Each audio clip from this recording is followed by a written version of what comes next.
బొమ్మల స్టోరీస్. క్రితం ఎపిసోడ్లో సూర్యకి ఉన్నట్టుండి ఏమైందో తెలియక ఇంటిలిపాది బాధపడుతున్నారు. మరోవైపు పెళ్లి కూతురి తల్లిదండ్రులు సూర్య తమ ఇంటి అల్లుడని అనుకుంటున్న సమయంలో సూర్య ఎవరో అమ్మాయిని పెళ్లి చేసుకుని ఇంటికి రావడం, ఈ విషయం మొత్తం గమనించిన చంద్ర అన్నమీద కోపంతో ఉన్నాడు. ఆ తరువాత ఏం జరిగిందో ఇప్పుడు చూద్దాం. కొడుకు చేసిన పనికి, విసిరిన మాటలకి అన్నపూర్ణ ఏడుస్తుంటే సుబ్బారావు ఆమెను ఓదారుస్తూ, ఇప్పుడు మనం ఏడ్చినా ఉపయోగం లేదు అన్నపూర్ణ. అసలు ఉన్నట్టుండి పెద్దాడు ఎందుకిలా తయారయ్యాడో నాకు అర్థం కావట్లేదు. సరే, వాడు మనకి చెప్పకుండా పెళ్లి చేసుకున్నాడన్న బాధ వదిలేసి ఆ అమ్మాయికి మన ఇంటి అలవాట్లు పద్ధతులు నేర్పించు. ఆ అమ్మాయిని మనమే కలుపుకోవాలి. అసలు ఆ అమ్మాయి ఎవరో తెలియకుండా ఎలా కలుపుకుంటావండి? అయినా వాడు ఒక్క మాట కూడా చెప్పకుండా ఇలా ఎలా చేశాడండి? అయిపోయిన దాన్ని తవ్వుకుంటూ కూర్చుంటే బాధ మిగలడం తప్ప ప్రయోజనం లేదు. అసలు అంతకుముందు ఆ అమ్మాయి ఎవరో మనకి అనవసరం. కానీ ఈ రోజు నుంచి మన ఇంటి కోడలని చెప్పాడుగా పెద్దోడు, అందుకే ఆమె మన కోడలు, అంతే అని అన్నాడు.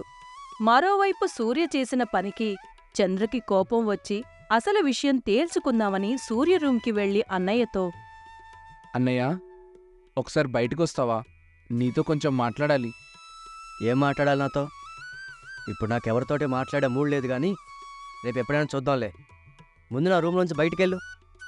అయినా ఇది నా ఒక్కటి రూమ్ కాదు, ఇక్కడ నా భార్య కూడా ఉంది. అలా లోపలికి వచ్చేయకూడదనే కామన్ సెన్స్ కూడా లేదా నీకు? ముందు బయటికెళ్ళు అని తమ్ముణ్ణి అవమానించాడు. ఆ మాటలు విన్న చంద్రకి ఒళ్ళు మండిపోయింది.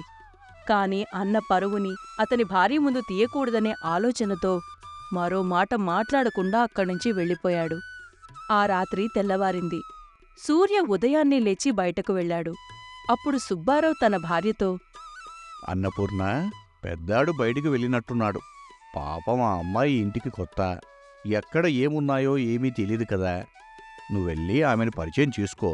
మనకు నచ్చినా నచ్చకపోయినా ఆమెను మనలో కలుపుకోవాలి. తప్పదు మరి.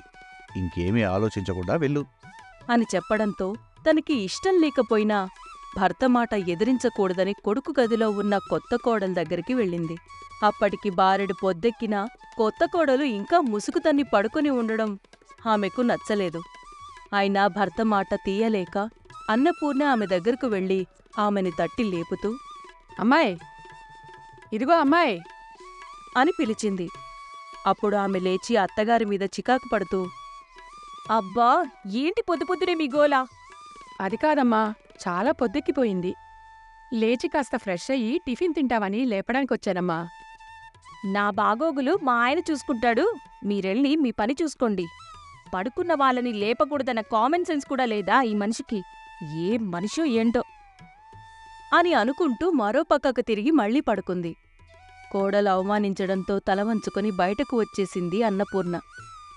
బయట హాల్లో కూర్చున్న చంద్రంకి లోపల తల్లికి జరిగిన అవమానం వినపడి తల్లితో, ఏంటమ్మా, అదెవ్వతో మన ఇంట్లోకి వచ్చి నిన్ను నోటికొచ్చినట్టు మాట్లాడుతుంటే లాగిపెట్టి ఒక్కటి పీకక తలవంచుకొని వచ్చేశావు. అసలు నిన్ననడానికి అదెవరు? వాడిని దాన్ని పొమ్మని నువ్వు చెప్తావా, లేదంటే నన్ను చెప్పమంటావా? అని అన్నాడు కోపంగా. అప్పుడు సుబ్బారావు అక్కడికి వచ్చి చిన్న కొడుకును ఒకటి కొట్టి, ఏం మాట్లాడుతున్నావో అర్థమవుతుందా? అన్న భార్య నీకు వదిన. అలాంటి వదినను పట్టుకొని అది ఇది అని గౌరవం లేకుండా మాట్లాడుతున్నావు. ఇదేనా నువ్వు నేర్చుకున్న సంస్కారం? అని కోప్పడ్డంతో చంద్ర చేసిన తప్పుకి తలవంచుకున్నాడు. ఎప్పుడూ లేనిది ఒక్కసారిగా తన ఇంట్లో పెరుగుతున్న గొడవలు, తన ఇద్దరి పిల్లల మధ్య పెరుగుతున్న దూరం గురించి భయపడిన అన్నపూర్ణ తన ఇంట్లో హఠాత్తుగా వచ్చిన మార్పులకు కారణం వెతకాలనుకుంది. అలా చూస్తూ చూస్తూ రోజులు గడిచిపోయాయి. సుబ్బారావు కొడుకులిద్దరూ ఒకరితో ఒకరు మాట్లాడుకోవడం లేదు. ఎంతో ప్రశాంతంగా ఉండి ఎప్పుడూ నవ్వులతో, పిల్లల అల్లర్లతో సందడిగా ఉండే ఆ ఇంట్లో ఇప్పుడు అరుపులు, కేకలు, గొడవలు వినిపిస్తున్నాయి. ఈ పరిణామాలన్నీ చూసి సుబ్బారావు జబ్బుపడ్డాడు. అతని వ్యాపారం అంతగా సాగడం లేదు. ఒకరోజు సుబ్బారావు ఇంట్లో ఉండగా షాప్లో పనిచేసే కుర్రాడొచ్చి, పెద్దసేటు, షాప్లో స్టాక్ అయిపోతుంది. మీరు షాప్కి రావట్లేదు. మాకు జీతాలిచ్చి కూడా 2 నెలలు అయిపోయింది. షాప్ ఓనర్ రెంట్ కోసం వచ్చిపోతున్నాడు. మీరు షాప్కి ఎప్పుడొస్తారు సేటు? అని అన్నాడు. అప్పుడు సుబ్బారావు ఏవీ మాట్లాడలేక మౌనంగా ఉండిపోయాడు. కుర్రాడి మాటలు విన్న అన్నపూర్ణ అతనికి బదులిస్తూ సేటుకి ఆరోగ్యం బాగోట్లేదురా. మా చిన్నాడు వస్తాడులే షాప్ దగ్గరికి. అన్నీ సర్దుకుంటాయి, నువ్వెళ్ళు. కాని షాప్ కుర్రాడితో అత్తగారన్న మాటలు చాటుగా విన్న కోడలు అత్తగారితో అంటే ఏంటి నీ ఉద్దేశం? అక్కడికి నీ చిన్న కొడుకేదో సమర్థుడని, పెద్దోడు పనికిరాడని చెప్తున్నావా ఆ కుర్రాడికి? ఆ మాట నేనెప్పుడన్నాను? ఎందుకమ్మా లేని మాటలని ఉదయాన్నే గొడవ పెడతావు? మీ ఇద్దరికీ భయపడే కదా మేమందరం నోర్లు మూసుకుని బతుకుతున్నాం. ఇలా కూడా మమ్మల్ని ఉండనివరా? అంటే ఏంటి నీ ఉద్దేశం? మిమ్మల్ని మేము హింస పెడుతున్నామా? సరే, మా ఆయనొచ్చాక తేలిపోతుంది ఈ ఇంట్లో ఎవరు ఉండాలో ఎవరు పోవాలో అని అనేసి లోపలికి వెళ్ళిపోయింది. ఆ మాట వెనక అర్థం గ్రహించిన అన్నపూర్ణ మనసులో ఏంటి ఈ పిల్ల నా ఇంటిని విడగొట్టాలని చూస్తోందా అయితే? లేదు, అలా జరగనివ్వను. అసలు ఎవరీ పిల్ల? ఎందుకని మా ఇంట్లోకి అడుగుపెట్టింది? పెద్దాడు ఈ రోజు వరకు ఈమె గురించి ఏ వివరాలు చెప్పలేదు. కాని సడన్గా పెళ్లి చేసుకుని వచ్చేశాడు. పెద్దాడిలో మార్పుకి ఈ పిల్లకి ఏదైనా సంబంధం ఉందా అని ఆమెకు అనుమానం వచ్చింది. ఆ అనుమానంతోటే గుడికి వెళ్ళి అక్కడ పూజారి గారికి తన కష్టం చెప్పుకుంది. అప్పుడాయన బదులిస్తూ, చూడండమ్మా, మీకు నేనొక గురువుగారి అడ్రస్ చెబుతాను. అక్కడికి వెళ్ళి ఆయన్ని కలిశారంటే మీ సమస్య ఏంటి, దానికి పరిష్కారం ఏంటి అని ఆయనే చెబుతారు అని చెప్పి ఆ గురువుగారు ఉండే అడ్రస్ చెప్పారు పంతులుగారు. ఆయన చెప్పిన చోటికి చెప్పినింటికి వెళ్ళిన అన్నపూర్ణ లోపల గురుస్థానంలో ఒక వ్యక్తిని చూసి నమస్కారం స్వామి అని అంది. గురువుగారు కళ్ళు తెరిచి చూడగా అన్నపూర్ణ చుట్టూ ఒక నల్లటి వలయం ప్రజ్వరిల్లుతూ కనిపించింది. అది గమనించిన గురువుగారు, ఎవరమ్మా నువ్వు? ఏదో ఆందోళనలో ఉన్నట్టు కనిపిస్తున్నావు. అవును స్వామి, మా ఇంటికి నా కుటుంబానికి ఏదో తెలియని కష్టం వచ్చింది. అదేంటో తెలియడం లేదు. ఇంట్లో ఎవ్వరికీ మనశ్శాంతి లేదు.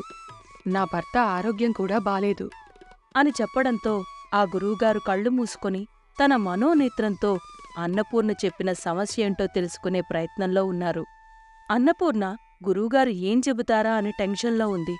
కాసేపటికి కళ్ళు తెరిచిన స్వామి, మీరు చాలా పెద్ద ప్రమాదంలో ఉన్నారు తల్లి. మీ సమస్యలన్నింటికీ కారణం ఆ దుష్టశక్తి. ఆ మాట విన్న అన్నపూర్ణ కంగారుపడి, దుష్టశక్తా? అంటే మా ఇంట్లో కోడలుగా అడుగుపెట్టిన పిల్లవల్లనే స్వామి ఈ అనర్థాలన్నీ? అవును, కానీ మీ ఇంట్లో అడుగుపెట్టింది కోడలు కాదు. అసలు ఆమె మనిషే కాదు. మనిషి కాదా? మరి ఎవరు స్వామి అది? ఆమె మోహినీ పిశాచి. నీ బిడ్డను వశపరుచుకుని మీ ఇంట్లో కోడలిగా అడుగుపెట్టింది. మోహినీనా? వట్టి మోహినీ కాదు తల్లి, అది మోహినీ పిశాచి. చాలా చాలా ప్రమాదకరం. మరి ఆ పీడ మమ్మల్ని వదిలి వెళ్ళిపోవాలంటే ఏం చెయ్యాలి స్వామి? అది ఇప్పటికప్పుడు చెప్పలేను. నాకు కొంత సమయం కావాలి. మరి ఈలోపు ఆ మోహిని పిశాచి వల్ల మాకు ఏమైనా జరిగితే? దానివల్ల మీకు ఎలాంటి ప్రాణహాని ఉండదు. దానికి కావలసింది మీ ప్రాణాలు కాదు, మరేదో ఆశించి మీ బిడ్డను ఆవహించింది. అదేంటో తెలుసుకున్నాకే నేను పరిష్కారం చెప్పగలను. కానీ అప్పటి వరకు తన రాక విషయం మీరు కనుగొన్నారని ఆ దుష్టశక్తికి అనుమానం రాకుండా ప్రవర్తించండి అని చెప్పారు. అలా గురువుగారు చెప్పిన పిడుగులాంటి వార్త విని అన్నపూర్ణ అక్కడ్నుంచి ఇంటికి బయలుదేరింది. అన్నతమ్ములిద్దరిది ఒకే మాటగా ఉన్న సూర్య చంద్రుల మధ్యలోకి, పచ్చటి కుటుంబంలోకి మోహినీ పిశాచి ఎందుకు వచ్చింది? భార్య రూపంలో సూర్యని వశపరుచుకున్న మోహినీ పిశాచి పథకం ఏంటి అనేది తెలియాలంటే మరో ఎపిసోడ్ వరకు వెయిట్ చేయాలి.